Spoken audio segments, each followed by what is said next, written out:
مرحبا بكم مشاهدينا الكرام إلى جولتنا الأسبوعية من 6 أيام. في ملفات اليوم توجه الأنظار صوب معركة الموصل المرتقبة والقانون القديم الجديد قانون جاستا يقر في واشنطن ويجد أثره في بغداد، وصراع سياسي داخل قبة البرلمان يحيط بملف استجواب الوزراء. نطالع هذه التفاصيل وغيرها بعد فاصل قصير، ابقوا معنا.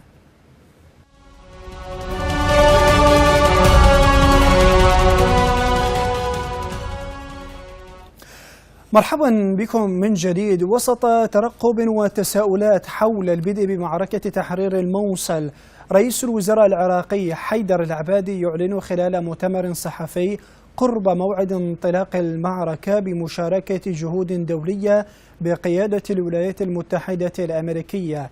محمد المنصور والتفاصيل. خلال مؤتمر صحفي عقد بعد اجتماع الاتحالف الوطني، كشف رئيس الوزراء العراقي حيدر العبادي إن معركة الموصل باتت وشيكة، داعيا سكان المدينة إلى التعاون لاستعادتها من تنظيم داعش. كما أكد العبادي إن القوات العراقية ستسعى لحماية المدنيين في هذه المعركة. وذكر بيان الحكومة العراقية الخميس إن رئيس الوزراء طلب من الزعيم الكردي مسعود بارزاني بعد اجتماعهما في بغداد عدم استغلال الحرب على داعش لتوسيع المناطق التي يسيطر عليها الأكراد. وناقش الزعيمان خلال اللقاء التحضيرات لطرد التنظيم من الموصل في شمال العراق.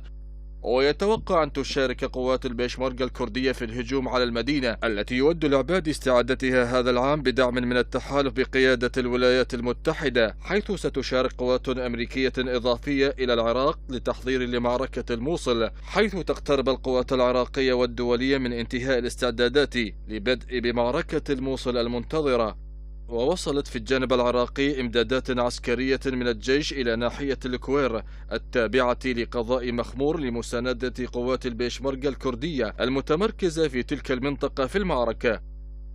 ووافقت واشنطن ضمن التحضيرات الدولية على إرسال حوالي 600 جندي إضافي إلى العراق سينضمون لنحو 5000 موجودين، بينما وضحت مصادر عن وصول هذه القوات لقاعدة غرب الأنبار وهي مدعومة بطائرات الأباتشي. وفي هذا الوقت كثف التحالف الدولي من طلعاته الجوية فوق الموصل مستهدفا المقر المتقدم لتنظيم داعش، بينما أعلنت وزارة الدفاع العراقية عن إحباط محاولة عناصر داعش من التنظيم تفخيخ طريق بادوش القريب على مدينة الموصل.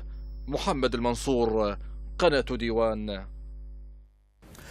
أثار قانون جاستا الذي أقره الكونغرس الأمريكي جدلا دوليا في وقت طالبت فيه شخصيات سياسية وشعبية عراقية طالبت الحكومة بأن تشرع قانونا مماثلا يتيح للعراقيين المتضررين جراء الغزو الأمريكي للعراق برفع الدعاوى القضائية ضد الولايات المتحدة الأمريكية. المزيد من التفاصيل مع فراس الدليمي. قرار قانون جاستا ينتظر العراقيون من حكومتهم أن تتحرك باتجاه تشكيل لجان مختصة من أجل رفع دعاوى ضد الولايات المتحدة على ما اقترفته من جرائم ضد الإنسانية منذ غزوها العراق عام 2003 وإلى الآن. وربما حكومة العبادي لا تتجرأ أن تخطو مثل هذه الخطوة، لذلك شرعت بعض الجهات الحقوقية لجمع الأدلة اللازمة لإقامة دعاوى قضائية ضد مسؤولين أمريكيين تورطوا بجرائم ضد حقوق الإنسان. لا يمكن للعراق أن يقوم بهذا إلا عن طريق منظمات دولية، والمنظمات الدولية لا تسمح بذلك. لابد العراق يلجأ إلى المحكمة الدولية، لأن الولايات المتحدة الأمريكية صدرت وشرعت قانونا أنه يحمي مقاتليها في العراق حينما غزوا العراق في عام 2003. لذلك نحن نطمح من العراق من حكومة وشعبا أن يلجأ بصفته الشخصية أو بصفته كدولة إلى المحاكم الدولية استفادة من هذا القرار. عدد من السياسيين العراقيين وجهوا انتقادات حادة لقانون جاستا الأمريكي، فيما طالب مراقبون بقانون مماثل لتعويض العراقيين المتضررين جراء الانتهاكات والجرائم التي تعرضوا لها من قبل القوات الأمريكية بعد احتلالها العراق، وما قامت به هذه القوات من قتل واعتقالات وتعذيب شهده العالم أجمع. الحكومة العراقية يجب أن تستشير محامين دوليين وشركات متخصصة بالمحاماة من أجل استحصال تعويضات بالنسبة للأفراد العراقيين الذين تضرروا نتيجة الاحتلال الأمريكي، وخاصة مثل ما نعرف وانتشرت على مستوى عالي أحداث سجن أبو غريب وغيرها من الأعمال الإرهابية التي تعرض لها العراقيون نتيجة الاحتلال الأمريكي البريطاني. لذلك على الحكومة العراقية، بما أنه أمريكا تحاول حماية مصالح رعاياها، إذن على الحكومة العراقية أن تعمل بجد ونشاط من أجل الحفاظ على رعاياها. يبدو أن صدور قانون جاستا قد مهد الطريق للعراقيين برفع قضايا ضد الولايات المتحدة الأمريكية، إذ أن الإدارة الأمريكية كانت تمنع تقديم شكاوى ضد مواطنيها ومسؤوليها، لكن بعد صدور هذا القانون سقط هذا الحاجز، وشرع أهالي 850 ألف عراقي في جمع الوثائق اللازمة لإقامة دعاوى قضائية ضد أمريكا. طلع البدر علينا من ثنيات الوداع، وطلع علينا عام هجري جديد احتفل به ديوان الوقف السني برعاية رئيسه الدكتور عبد اللطيف الهميم. سعد السناني لديه المزيد من التفاصيل. تحت شعار الهجرة النبوية فجر أطل على الأمة الإسلامية، وبرعاية رئيس ديوان الوقف السني الشيخ الدكتور عبد اللطيف الهميم، أقامت دائرة الاحتفالات الدينية والمولد النبوي الشريف الاحتفال السنوي بمناسبة العام الهجري الجديد. أقام ديوان الوقف السني اليوم احتفالية بالمناسبة العطرة التي مرت علينا قبل يومين، وهي ذكرى الهجرة النبوية الشريفة التي نستقي منها العبر، وهذه الهجرة التي تعتبر اللبنة الأولى لإقامة الدولة الإسلامية التي حكمت الأرض شرقا وغربا. هذه الذكرى تمر علينا سنويا، وكأن الله سبحانه وتعالى يقول لنا: من أراد الفرج فعليه بالصبر، ومن أراد التمكين فعليه بالتخطيط ثم التنفيذ بعد التوكل على الله سبحانه وتعالى. نبارك لأبناء شعبنا العراقي حلول العام الهجري الجديد، وكذلك نبارك للأمة الإسلامية جمعاء هذه المناسبة العطرة، والتي تعد أهم وأرفع مناسبة في تاريخنا الإسلامي الخالد. وإن شاء الله سيكون لدائرة الاحتفالات الدينية والمولد النبوي الشريف برنامج خلال شهر محرم الحرام احتفاء بالهجرة النبوية الشريفة، وكذلك إقامة الندوات في أماكن متعددة، وإن شاء الله الغاية منها هي إعطاء دروس من الهجرة، وكذلك تثمينا لهذه المناسبة العزيزة على قلوبنا جميعا إن شاء الله. الحاضرون عبروا عن فرحهم وهم يستذكرون أهمية هذه المناسبة التي استلهموا منها العبر من خلال الاستذكار بالدروس والحكم التي رافقت هجرة نبي الرحمة محمد عليه الصلاة والسلام. الهجرة التي تنبض بالعبر وتجود بالدرر كلما مر دهر، أو هل هلال وطلع بدر، تتجدد في عبرها ودروسها كأنها الغيث لأرض جدباء، والفجر لليل بهيم مدلهم الخطب. ونقول هذا لأنها الأمل بعد 13 سنة من القتل والتهجير والإقصاء والتجويع والحصار. نعم أيها المكرمون، 13 سنة بعديد شهورها وأيامها وساعاتها، بقريش وكيدها وحصارها وتنكيلها، بغطفان التي أغرت سفهاءها فضربوا صاحب الهجرة فداه أبي وأمي، حتى أدميت قدماه الشريفتين صلى الله عليه وسلم، حتى أشفق عليه عداس النصراني بقطاف العنب. أن الهجرة هي مناسبة لأن نرتقي بأنفسنا، ولا يكفي الأشعار والكلمات والمقالات، لا، هي تغيير من حياتنا. المهاجرون يوم أن ضحوا في مكة بدمائهم والصياط تلتهب على أظهرهم، وحرقت بيوتهم وحرقت أمتعتهم، ثم هاجروا فكان النصر والتمكين لهم. مع بداية كل عام هجري تحتفل الأمة الإسلامية في شتى أنحاء العالم بهذا اليوم المبارك، وهم يتوجهون بالدعاء بأن يمن الله بالأمن والأمان على المسلمين في جميع بقاع الأرض. من بغداد، سعد السناني، قناة ديوان.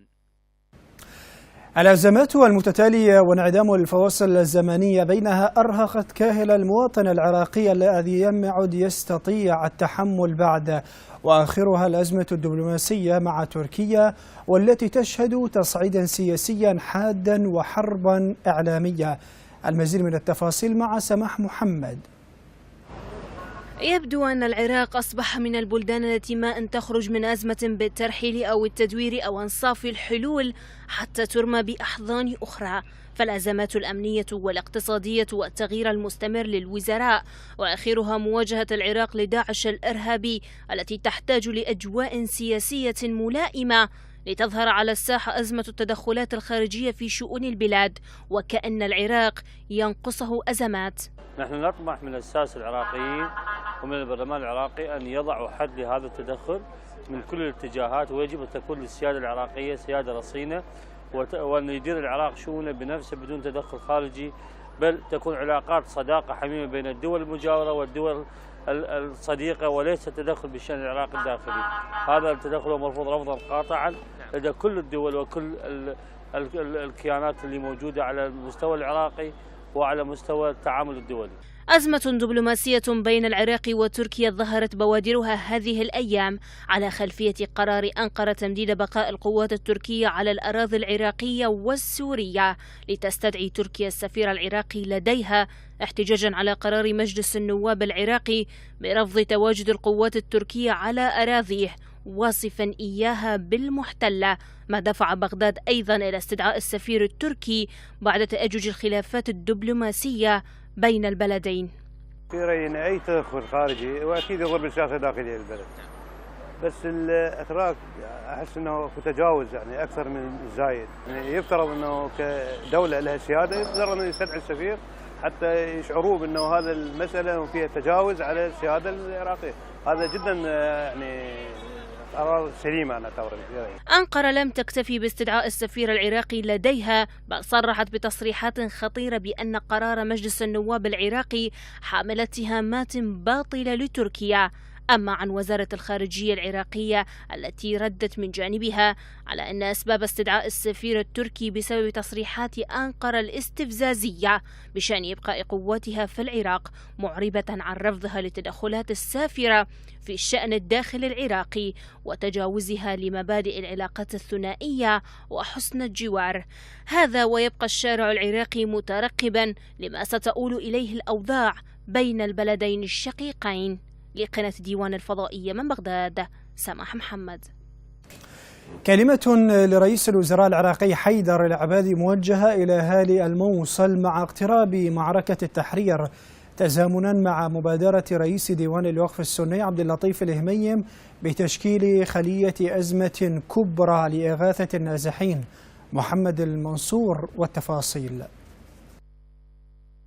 نص الكلمة الإذاعية التي وجهها رئيس مجلس الوزراء الدكتور حيدر العبادي إلى أبناء الموصل الكرام يوم الثلاثاء، والتي أعطت إذن التهيؤ للمعركة خلال الأسابيع القليلة القادمة.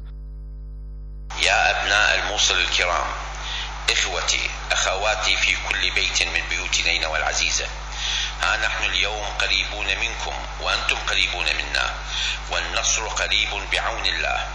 أيها الأعزاء في الموصل الحدباء، لقد حررنا كل مدن العراق من عصابة داعش ومحافظتي صلاح الدين والأنبار، وأن الانتصار الكبير سيكتمل قريبا، وسنحتفل بينكم هنا في الموصل، وسنرفع راية العراق وسط مدينة الموصل كما رفعناها في القيارة والشرقاط، وقبلها فوق بيجي وتكريت والرمادي والفلوجة والكثير من المدن والقرى التي عادت إلى حضن العراق وشعبه. ستعود نينوى لأهلها من جميع الأطياف والقوميات والأديان والمذاهب، فقد تعايش العراقيون على أرض الموصل قبل أن تسرق عصابة داعش هذه المدينة. ومع إعطاء الإذن بالاستعدادات لبدء المعركة، بادر العلامة الشيخ الدكتور عبد اللطيف الهميم رئيس ديوان الوقف السني تشكيل خلية أزمة كبرى من كوادر ديوان الوقف السني لإغاثة أبناء نينوى مع قرب عملية التحرير التي وعدت بها الحكومة. ويدعو الهميم أبناء نينوى للالتفاف حول القوات العسكرية بكل صنوفها. وتتواصل الاستعدادات لمعركة تحرير الموصل شمال العراق من قبضة داعش، حيث أكد قائد عمليات تحرير نينوى اللواء نجم الجبوري وصول تعزيزات عسكرية ضخمة إلى قيادة العمليات في نينوى. جاء ذلك بالتزامن مع إعلان وزارة الدفاع العراقية الخطة النهائية للمعركة. وقالت قيادة عمليات نينوى في بيان أن التعزيزات العسكرية تشمل أسلحة جديدة بعضها سيدخل الخدمة لأول مرة، بينها سلاح إلكتروني مصمم خصيصا لحرب الشوارع، ونوابض كهرومغناطيسية معطلة للعبوات الناسفة، ومعدات متنوعة أخرى. إذن اليوم وغدا ينتظر الجميع العراقيين بشرى النصر الذي وعد بها المسؤولون في الحكومة العراقية على مختلف شخصياتهم ومناصبهم، لتعود الحياة من جديد ويعم الاستقرار لنينوى، وأن ينتصر العراقيون جميعا، وأن يحتفلوا بعراق نظيف من داعش ومن كل فكر ظلامي يزرع الشر والخراب في أرض الرافدين الحبيبة. محمد المنصور، قناة ديوان. جدل وصراع بين الأوساط السياسية يحيط بملف استجواب الوزراء داخل قبة البرلمان، ورغم ذلك إلا أن ذلك لم يمنع من الاستمرار به. المزيد من التفاصيل مع هيثم أحمد.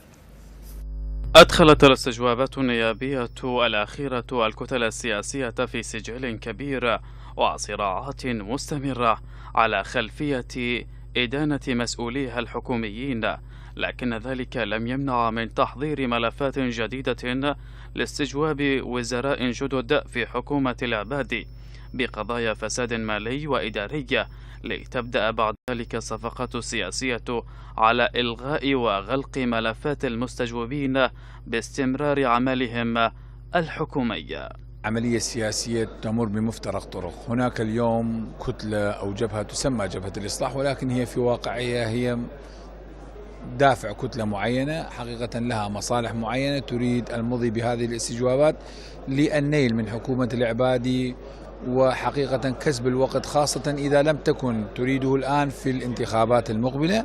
ولكن هذه الاستجوابات اليوم حقيقة بعد زيارة البرزان الأخيرة وحقق التفاهمات الكثيرة، أرى بأن هذه الاستجوابات ستقول وسيكون هناك هدوء واستقرار، ونحن نصر ونقول بأن الاستجوابات هو حق دستوري. حقيقة احنا كنا نتمنى، وهذا اللي ما تبانينا عليه في جبهة الإصلاح، أن تكون الاستجوابات هي تقويم العملية السياسية ومحاربة الفساد، ولكن في ليلة وضحاها تتحول إلى استهدافات. هذا اللي غير مطلوب، ولهذا التحالف الوطني أنطى كلمته، قال أنه ما نريد استهدافات وما نريد استجوابات بهذا الشكل. نريد أن يتسامى النواب، أن يشعرون أنهم قادة البلد، أن يشعرون هم ممثلي الشعب. البرلمان استكمل ملف وزير الخارجية إبراهيم الجعفري تمهيدا لاستجوابه بقضايا فساد مالي وإداري، وتعد كتلا سياسية الاستجوابات البرلمانية الأخيرة بأنها صحيحة، في حين تصفها كتل أخرى بأنها سياسية. هنالك طبعا خروقات ومخالفات مالية إدارية قانونية محسوبية منسوبية موجودة، يعني من هذه الملفات هنالك أسئلة ستوجه إلى المعالي الوزير ونحن نستمع إلى الإجابة إن شاء الله. أما بخصوص الموعد لست أنا الذي أحدده، بل هيئة الرئاسة. هنالك إجراءات روتينية فنية إدارية تقوم بها الأجهزة المختصة بالتنسيق مع رئاسة الوزراء، وأنا يعني أنتظر الموعد. قدم إلى هيئة الرئاسة على تحديد موعد، وهناك أعداد كبيرة من أعضاء مجلس النواب العراقي وقعوا على استجواب وزير الخارجية، وطلب السيد الذي راعي لعملية الاستجواب السيد عادل نوري تحديد موعد لاستجواب الوزير. كل الملفات مكتملة لحد هذه اللحظة، مجرد تحديد وقت للاستجواب ويمضي مجلس النواب العراقي بعملية الاستجواب والتصويت على سحب الثقة من عدمه من وزير الخارجية. ويرى مراقبون أن الاستجوابات التي أجراها مجلس النواب العراقي خلال الفترة الماضية بأنها خطوة إيجابية في عملية الرقابة على السلطة التنفيذية، وسوف تسير وتيرة الاستجوابات لأنها خطوة في الاتجاه الصحيح. من بغداد هيثم أحمد، قناة ديوان. من أراد معرفة مجتمع فعليه الاطلاع على سيرته التاريخية، يبحث في جذور ثقافته ويستكشفها ليتناول من ثمار الحاضر ما أنتجته هذه الثقافة، لأنها تجمع بين روعة الحاضر وأصالة الماضي. المزيد من التفاصيل في تقرير سماح محمد.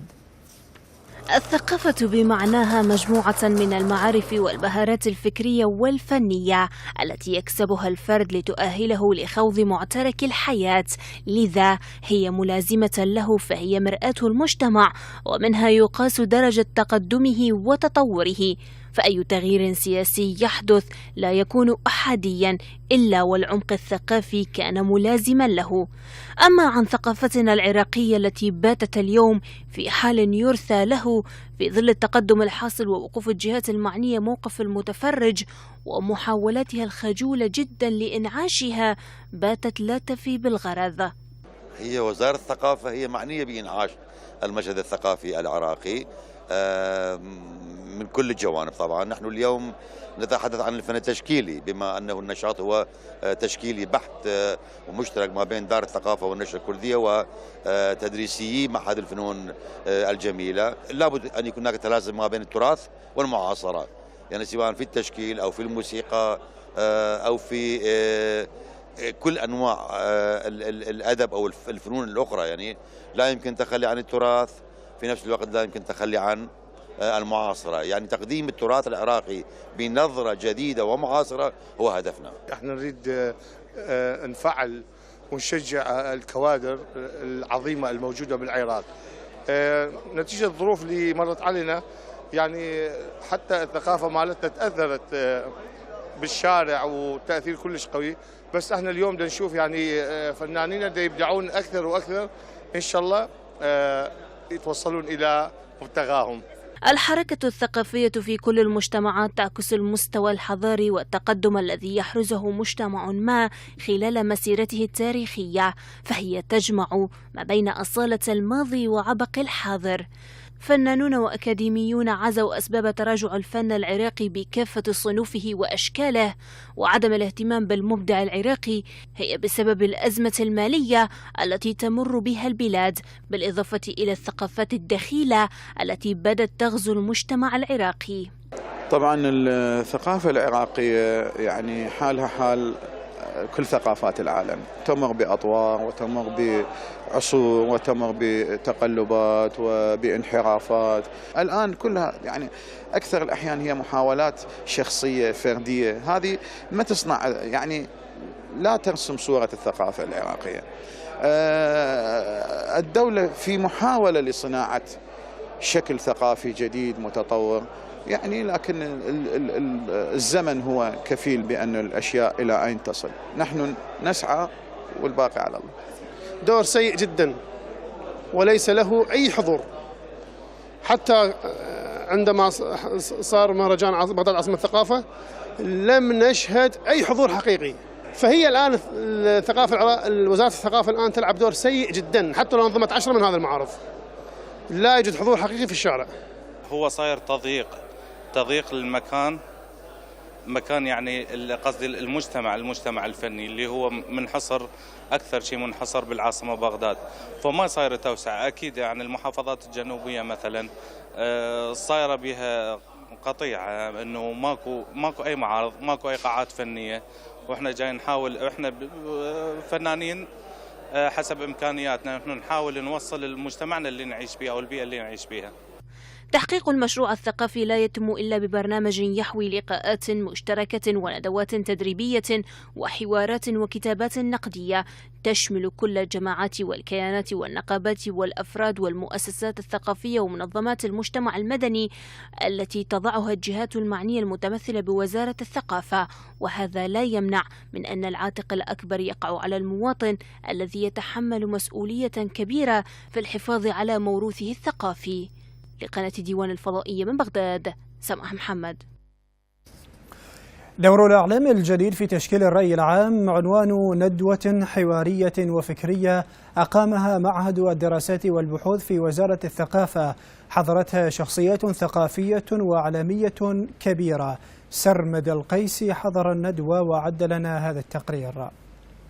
ندوة فكرية وحوارية أقامها مركز الدراسات والبحوث في وزارة الثقافة تحت عنوان دور الإعلام الجديد في تشكيل الرأي العام وتوجيهه، سلطت الضوء على دور مواقع التواصل الاجتماعي التي تعتبر اليوم من أهم وسائل الإعلام الجديد، وسط حضور عدد من النخب الثقافية والإعلامية في مقر الوزارة. سعت وزارة الثقافة ممثلة بمركز الدراسات والبحوث على إقامة سلسلة من الندوات الحوارية والفكرية التي تهم الشأن العراقي بشكل عام والمثقف بشكل خاص. المحاضرة لهذا اليوم وسلطت عليها الأضواء كانت هي بعنوان دور الإعلام الجديد في تشكيل الرأي العام. مثل ما تعرف اليوم العامل التكنولوجي غزا العالم بكل توجهاته، وأصبحت لوسائل التواصل الاجتماعي بكل أطيافها سواء كان الفيسبوك أو تويتر أو الانستغرام أو الوسائط المتعددة الأخرى دور كبير في تشكيل الرأي العام من خلال إثارة هذه القضايا اللي تهم المواطن والمجتمع. أهم ما يميز الإعلام الجديد وفق دراسة الباحثين في المركز هي خلق مساحة للنقاش والرد بصورة مباشرة وبسرعة فائقة وفق تكنولوجيا متطورة في مواقع التواصل. هذا التفاعل يخلق ويوجه الرأي العام الذي بات يتأثر بمقاطع الفيديو وخاصية البث المباشر على الفيسبوك وغيره من مواقع التواصل الاجتماعي. الإعلام الجديد وفر فرصة للفرد أن ينتج المعلومة ويوظفها ويخلق رأي عام. إذا ما نقول يخلق رأي عام يشكل يوجه رأي عام أزاء قضية معينة، حتى إذا واحد شكوى عنده تظلم ممكن أن يستفاد من وسائل الإعلام الجديد. لكن الآن يعني أدعو الباحثين إلى أن نعرف دراسات، يعني الدراسات اللي موجودة عن مستخدمي الفيسبوك دراسات محدودة في مناطق معينة. مركز الدراسات والبحوث في وزارة الثقافة هو مركز إشعاع أكاديمي فيه عدد كبير من الأساتذة الأكاديميين الذين استطاعوا أن يعدوا البحوث والدراسات في مختلف مجالات استراتيجية الإعلام والثقافة. ولهذا على الرغم من حداثة هذا المركز إلا أنه استطاع أن يثبت من خلال الباحثين الذين يعملون فيه أنه مركز يستحق أن يدعم وأن توفر له كل مستلزمات التقدم والازدهار. التحذيرات التي أكد عليها في الندوة هي خلق رأي عام مضلل من قبل جهات مدعومة على مواقع التواصل، واستغلال هذه الجهات لوسائل الإعلام الجديد قد يشكل خطورة على الوضع السياسي والاقتصادي والأمني في البلاد. ومن جانب آخر فبإمكان المواطن اليوم من تسليط الضوء بصورة كبيرة وملحوظة على ملفات الفساد التي يشخصها في الحياة اليومية. من بغداد، سرمد القيسي، قناة ديوان. آلامهم كبيرة ولا أحد يستطيع وصفها، وصعوبة علاجهم تفاقم الألم، لذلك يسعى البعض دوما لتخفيفها من خلال مشروع أتحدى، حيث أقام بازارا خيريا لدعم مرضى السرطان في العراق لتأهيل طابق خامس في مستشفى الطفل المركزي لتقديم الخدمات لمرضى السرطان. تقرير سعد السناني. في بادرة تنم عن سمو الأهداف الإنسانية النبيلة والدعوة إلى دعم مرضى السرطان في العراق، أقيم على حدائق مطعم عيون بغداد البازار الخيري لدعم مرضى السرطان بعد إكمال وتأهيل الطابق الخامس في مستشفى الطفل المركزي وتجهيزه بأحدث الأجهزة الحديثة ضمن فكرة جمع التبرعات، إضافة إلى الجهود الذاتية لكادر مشروع أتحدى. احنا اليوم متواجدين في مطعم عيون بغداد، وهو الراعي الرسمي لحملة أتحدى دعم أطفال مرضى السرطان بالعراق. اليوم هذا المهرجان كان لإطلاق أول مشروع بالعراق عن طريق التكافل الاجتماعي، وهو تأهيل طابق كامل، هو الطابق الخامس في مستشفى الطفل المركزي، لاستيعاب 30 طفل مريض بالسرطان بدل من افتراش الأرض وأخذ علاج الجرعات الكيميائية.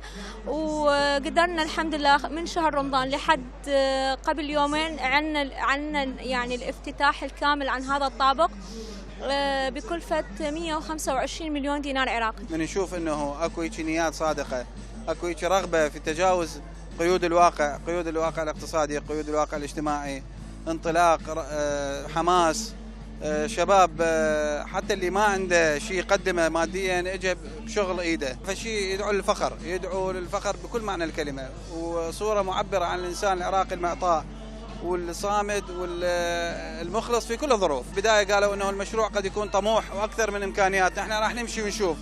لا والله مشت الخطوات بيهم وياهم احنا خطوة بخطوة الى ان ولدت ردها كاملة بكل تجهيزاتها، وحتى تجهيزات أكثر من الموجود بالمستشفى. الحاضرون بما فيهم الشخصيات الحكومية والفنانون ونجوم كرة القدم العراقية وغيرهم عبروا عن فرحهم واعتزازهم وهم يحضرون هذا البازار الخيري الذي تميز بعرض ومشاركة العديد من الشركات وأصحاب الأعمال اليدوية وتخصيص أرباح المشاركين لهذا البازار إلى مرضى السرطان في العراق. نبارك كل الأيادي اللي كانت وراء هذا الكرنفال والاحتفال البسيط اللي من خلاله هو عملية دعم لشريحة مهمة من أطفالنا، شريحة المصابين بالسرطان، عافاهم الله وشفاهم. بالتأكيد اليوم الكل يجب أن يشارك في عملية الدعم هذا، وكل إنسان وكل مؤسسة من موقعها. هذا هو حقيقة ليس فقط تسوق وليس فقط تبضع، وإنما لتذكرة كل الجهات المسؤولة، الجهات الحكومية، الجهات الإنسانية، منظمات المجتمع المدني، أن تقف وقفة جادة في سبيل أن يكون هنالك عون ودعم لهؤلاء الأطفال. طبعا احنا يزيدنا فخر واعتزاز بأن احنا نكون ضمن المدعوين في هذا المهرجان، وهذا هو دعم لأطفال العراق المصابين بمرض السرطان. واحنا مثل ما نعرف هذا الدعم راح يكون إن شاء الله نفسي ومعنوي ومادي، وإحنا كرياضيين وأسماء معروفة داخل العراق راح يكون خير عون للناس المحتاجين، مساعدتنا كل مجالات الحياة إن شاء الله. خصصنا احنا هذا اليوم بالذات شركة شموخ دار السلام وكيل رئيسي آسيا سير، خصصنا مبيعات هذا اليوم كليتها إلى مساعدة أطفال أمراض السرطان. لقي هذا البازار الخيري إقبالا كبيرا ونجاحا ملحوظا فاق توقعات المنظمين له، وهو بمثابة رسالة مفادها أن العراقيين وعلى الرغم من المؤامرات التي تحاك ضد وحدتهم إلا أنهم مستمرون على توادهم وتعاطفهم مع جميع شرائح المجتمع العراقي وبدون استثناء. من بغداد، سعد السناني، قناة ديوان. إذن مشاهدينا الكرام، وصلنا وإياكم لختام رحلتنا الأسبوعية من 6 أيام. نشكركم لطيب المتابعة، نلتقيكم في حلقة أسبوعية جديدة، إلى اللقاء.